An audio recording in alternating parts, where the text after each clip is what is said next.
Euh, Bienvenue chez toi.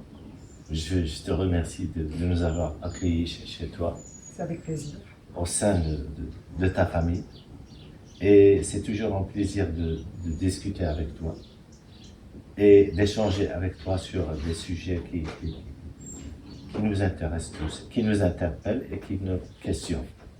Déjà, on a abordé plusieurs sujets dans ton roman La théorie des aubergines. Et aujourd'hui, on voudrait que cet échange soit amical, un peu spontané sur trois ou quatre sujets qui m'intéressent. Eh ben, bienvenue à toi, cher Magid, et ce sera avec plaisir que je répondrai à tes questions. Voilà.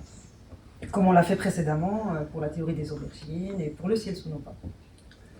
D'accord. Je voudrais, si tu le permets, Léla, revenir sur cette question d'écriture. Et c'est une question qui me taraude en tant que lecteur.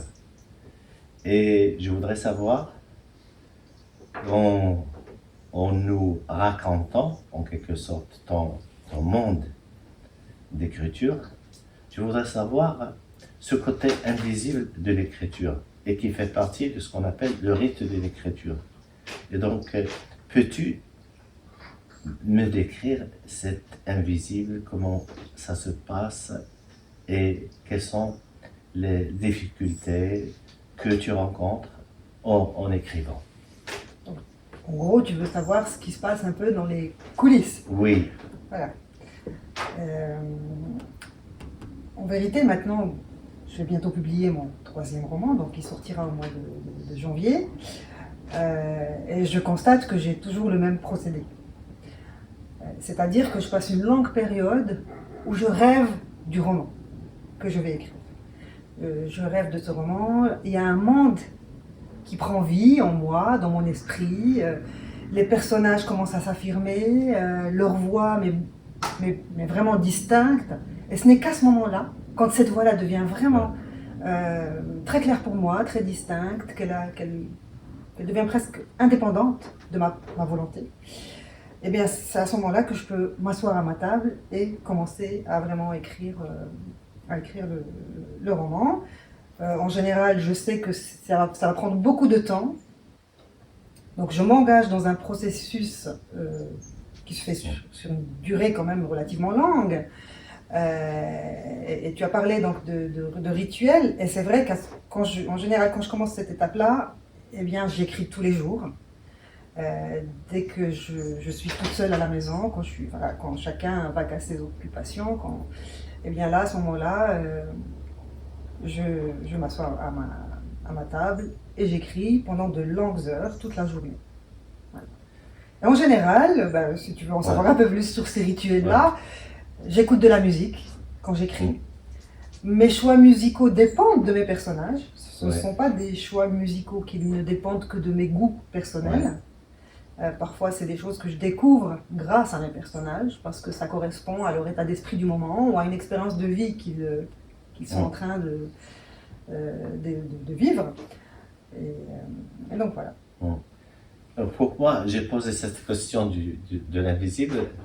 Parce qu'en général, nous, en tant que lecteurs, ou ceux et celles qui s'intéressent à un travail, surtout culturel, ou un travail littéraire, ou une peinture, ou quelque chose comme ça, ils ne pensent pas au travail qui est derrière ce travail.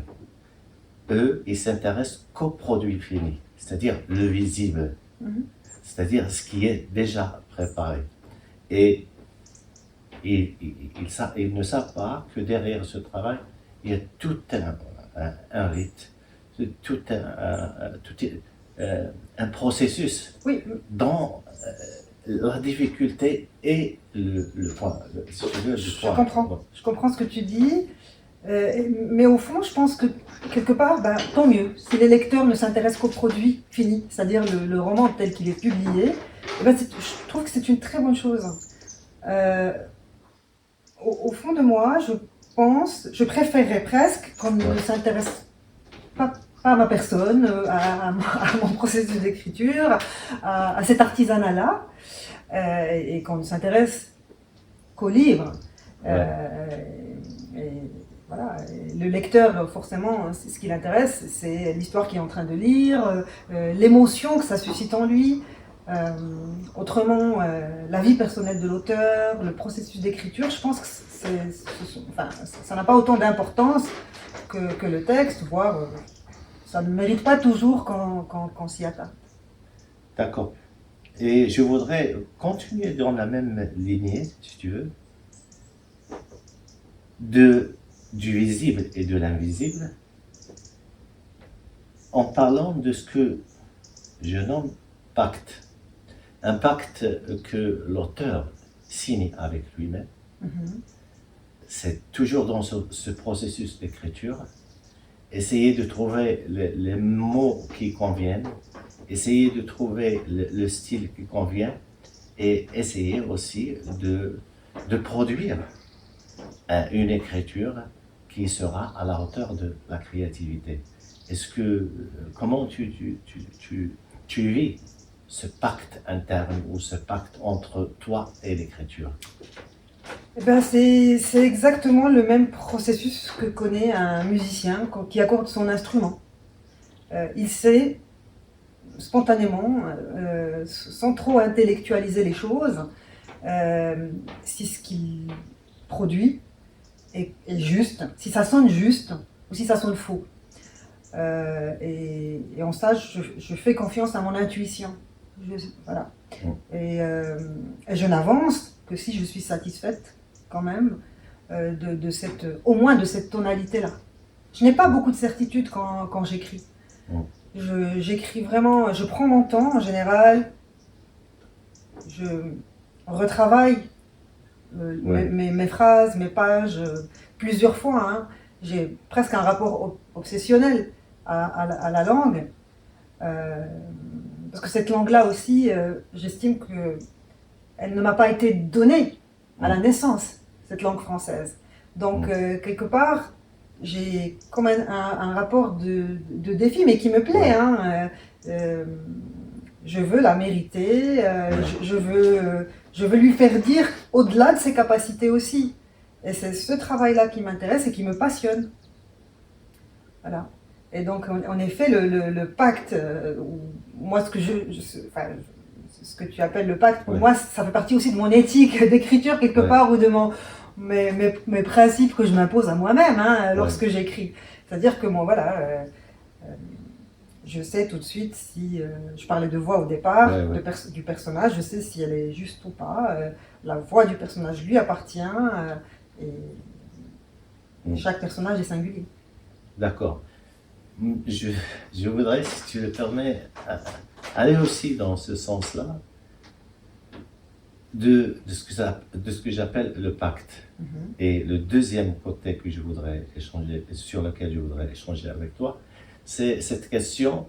Moi, j'essaie de donner à ces instances d'écriture, je voudrais y mettre des notions. Il y a la présence et l'absence. La présence qui est vécue en tant que moment de l'écrivaine, avec son monde, avec son travail, avec ce qu'elle voulait nous présenter. Et l'absence se caractérise par le fait qu'il y a un absent à qui on prépare ça, qui est le lecteur. Et donc, pour moi, l'écrivain doit en quelque sorte faire appel au lecteur parce qu'il lui présente un travail dont la créativité prime, mais un travail qui doit prendre en considération ce lecteur-là. Qu'est-ce que je lui apporte? Eh bien, j'aurais beaucoup de choses à dire à ce sujet-là, puisque j'ai une vision complètement opposée à ce qui vient d'être dit, puisque moi je ne pense absolument pas au lecteur ou à quelque chose qui serait de l'ordre d'un produit à présenter à un lecteur. Je pense que ça serait même pas souhaitable du tout, en tout cas ça abîmerait quelque chose dans le texte si je commençais à considérer le lecteur dans ce que je suis en train de faire, parce que voilà, je suis peut-être tombée dans quelque chose de superficiel, ou enfin voilà, ça serait pas tout à fait naturel. Je pense, et c'est peut-être le meilleur cadeau que je peux Ouais. faire à mes lecteurs. C'est-à-dire que par exemple, mon premier roman, quand je l'ai écrit, je Ouais. n'avais aucune certitude Ouais. de le voir un jour publié. Ouais. Donc, je l'ai écrit. J'essaie, comme à chaque fois maintenant, d'ailleurs c'est devenu une habitude, Ouais. j'essaie de faire de mon mieux, de faire du Ouais. mieux que je peux. Et d'ailleurs, c'est écrit, enfin, je n'écris que par Ouais. nécessité. Si ce n'est pas nécessaire, si ce n'est pas vital, eh bien, je pense que je n'écrirai pas. Et donc, je n'ai pas cette volonté d'écrire un texte pour séduire un lecteur. Ouais. J'écris un texte d'abord par nécessité, j'écris un texte... Tous mes textes partent d'abord d'une colère, en Ouais. général. Parce Ouais. que ce sont des sujets qui me tiennent à cœur, Ouais. ça sort de mes tripes. Ouais. Et j'essaye aussi, bon, forcément, c'est d'ailleurs ça qui me passionne, de travailler la langue Ouais. aussi.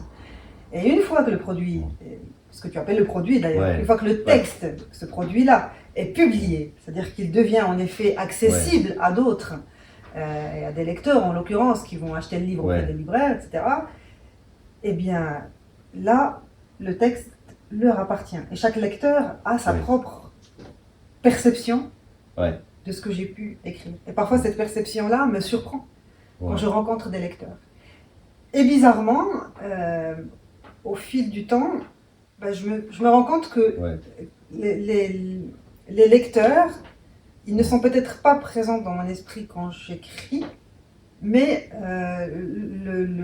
leurs mots qui arrivent après, c'est-à-dire pour me dire ce qu'ils ont retenu du livre, ce que ça a suscité comme émotion chez eux, eh bien ça me fait énormément plaisir, forcément.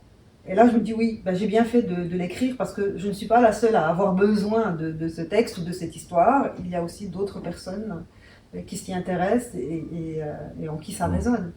Voilà. Je suis d'accord avec toi sur le fait que il ne s'agit pas de produit au sens commercial du terme. Oui. Mais quand je dis produit, c'est quelque chose de fini. Oui, une production. Une production. Artistique, artisanale. Oui, une production écrite. Oui. Et je suis d'accord dans le fait qu'il y a quand même une subjectivité de l'auteur. C'est-à-dire il y a quelque chose de lui qui émane de lui. Oui. Et qu'on n'est pas forcé ou obligé d'être d'accord ou de pas d'accord avec elle.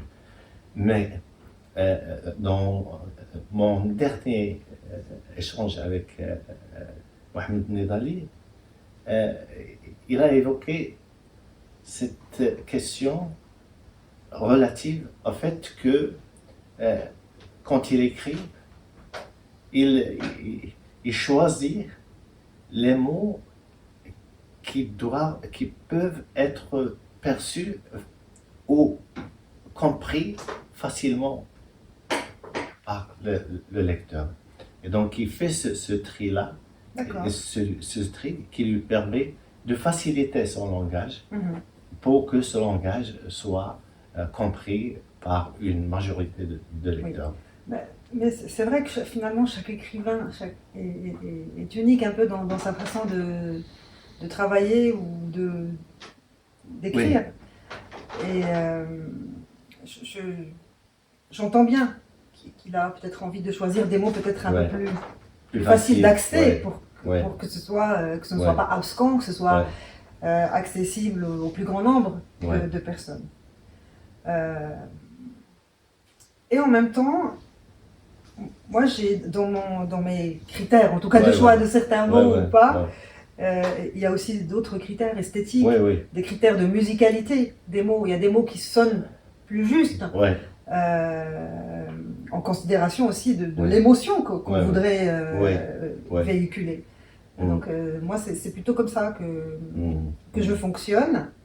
Et d'ailleurs l'idée de difficulté ou d'accessibilité, en général, ne me dérange pas, même en tant que lectrice d'ailleurs. Quand j'ai commencé à lire, quand j'étais enfant, c'était des livres d'adultes.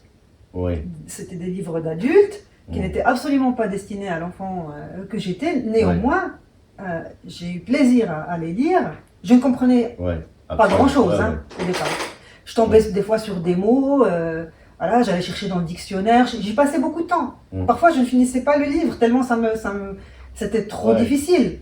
Et pourtant, ça m'a beaucoup aidé. Ça Mm. m'a énormément aidé et ça n'empêchait pas le plaisir de la lecture. Ah, On c'est n'est sûr. pas obligé de tout comprendre. Ouais, Justement, ouais, tu parlais de subjectivité tout à l'heure. On prend ce qui vient, ouais. ce qu'on reçoit du livre, de l'écrivain, en fonction du moment, en fonction des expériences Ouais. que l'on vit, de, voilà, parler un peu le langage de Ouais. la sociologie, en Ouais, fonction ouais. de notre habitus. Ouais. Donc voilà.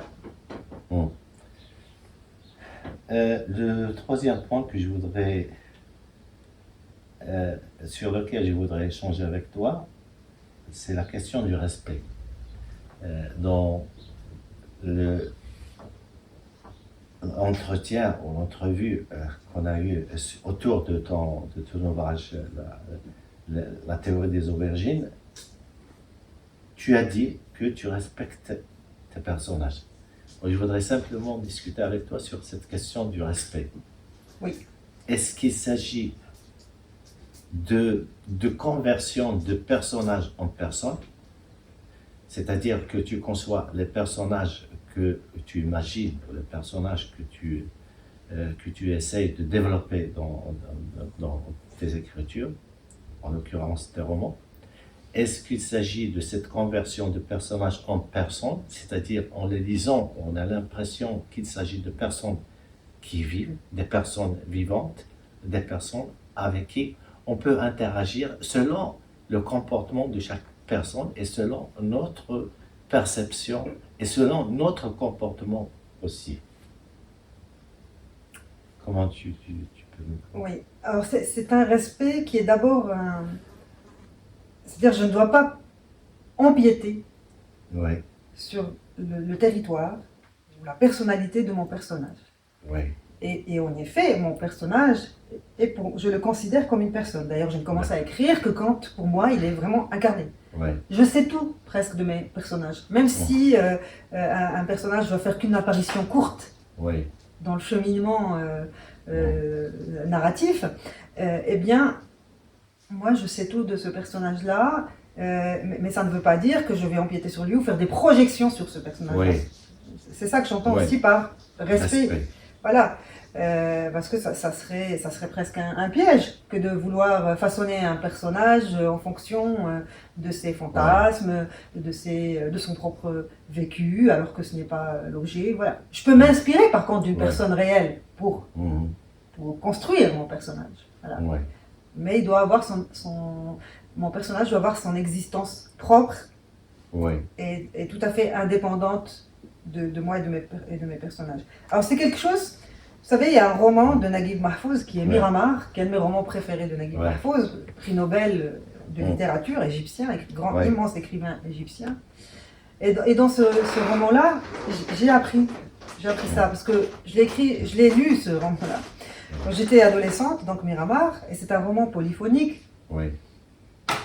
Et alors le personnage principal s'appelle Zora, Ouais. donc c'est une femme, alors que ce sont des personnages en fait qui tournent autour de ce personnage principal qui prennent la parole. Et à aucun moment Zora ne prend la parole pour raconter sa perception des choses, sa propre version des faits. Mm. Et longtemps, je me suis interrogée, je me suis dit, Ouais. mais pourquoi Naguib Mahfouz n'a pas donné la parole à cette jeune femme, alors qu'elle Ouais. est au centre même de ce roman. Ouais.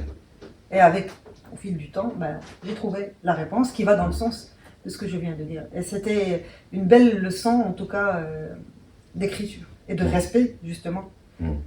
qu'il faut avoir envers ces personnages. Par respect, moi je trouve que le mot ou la notion du respect est voisine à l'éthique. Et surtout quand il s'agit d'éthique, ici c'est l'éthique d'écriture. L'écriture, c'est-à-dire présenter le personnage en tant que personne qui a des éthiques, qui a une moralité, qui a des caractéristiques que l'écrivain doit nous présenter, mais d'une façon à ce qu'on ressente cette créativité qui nous sépare de ce personnage. Autrement dit, quand on lit ce personnage, quand on suit son cheminement dans la vie, on se dit, ah tiens, il y a un écrivain qui a réussi à nous décrire, à nous emmener dans un monde qu'on n'a pas aussi cette possibilité de l'écrire. Merci, auteur. Oui, mais merci l'auteur, mais à condition que l'auteur se soit effacé. C'est-à-dire que chacun a sa propre... Tu parlais de subjectivité Oui. tout à l'heure, mais la subjectivité de l'auteur ne doit pas interférer avec celle du lecteur ou avec celle du personnage. C'est ça que j'entends par là. Voilà. Et puis, bien sûr, c'est un travail très complexe dans sa construction. Oui. Voilà. Le roman, en soi, étant le lieu de la complexité, au fait, du monde, parce que les choses sont toujours plus complexes qu'elles n'y paraissent. Et la complicité aussi se vit au niveau de ce que j'appelle l'interdisciplinarité. C'est-à-dire, dans un roman, on trouve de la philosophie, on trouve de la sociologie, on trouve d'autres champs, surtout des sciences humaines, qui enrichissent ce travail-là. Chose que l'on ne trouve pas dans d'autres écrits. Tout à fait, sans que ce soit théorique, c'est-à-dire sans que ce soit intellectualisé. Je ne me dis pas, par exemple, en entamant un roman, eh bien, il faut qu'il y ait telle théorie de Bourdieu ou d'autres sociologues ou d'un philosophe, oui. etc. Non, oui. Pas du tout. Oui. Mais par la force des choses, ces choses-là, ces aspects-là, oui. Après, peuvent constituer une grille de lecture oui. pour s'attarder sur une trajectoire, la trajectoire d'un personnage, par exemple. Ou, voilà. Et ça nous facilite. Et moi, j'ai lu Ephraim Yalom. C'est un psychanalyste. Un psychanalyste qui traite, enfin, un psychanalyste romancier. Mais la plupart de ses sujets, il choisit un philosophe et il essaye de nous raconter sa vie et tout, avec un style très facile. Et à travers lui, on peut comprendre la philosophie de ce penseur. Et ça, je trouve que c'est instructif. Et ça facilite un peu, ça nous aide à comprendre la pensée de tel philosophe. C'est tout à fait louable. Enfin, moi, je n'ai rien contre la démarche qui, donc, dans ce cas-là, en l'occurrence, est purement pédagogique. Oui. D'accord, on finit cet entretien amical, spontané, sur ton prochain roman.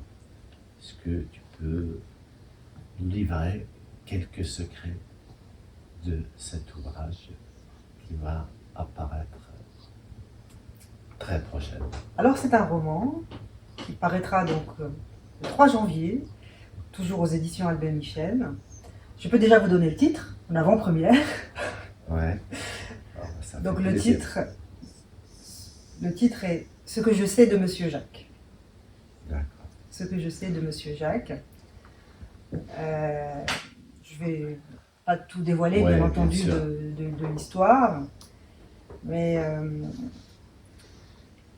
s'il doit y avoir un sujet dans le livre, même si je me méfie toujours de cette notion de sujet, parce que c'est une histoire d'abord que le livre raconte. Le livre raconte l'histoire c'est raconté par une adolescente. Voilà. On peut dire que c'est un roman d'apprentissage. Donc on suit le cheminement de cette adolescence depuis la fin de l'enfance jusqu'au début de l'âge adulte. Et en vérité, c'est un livre sur les dominations faites aux enfants en particulier. Voilà. Eh bien, merci beaucoup pour cet entretien. Merci aussi de nous avoir accueillis chez toi, au sein de ta famille. Et moi, je considère que tu fais partie des gens, des écrivains qui enrichissent la littérature franco-marocaine. Et ça, pour moi, c'est intéressant. Et tu fais partie aussi de celles qui enrichissent l'écriture dans notre site Al-Awraq. Merci Bien. beaucoup. Merci beaucoup.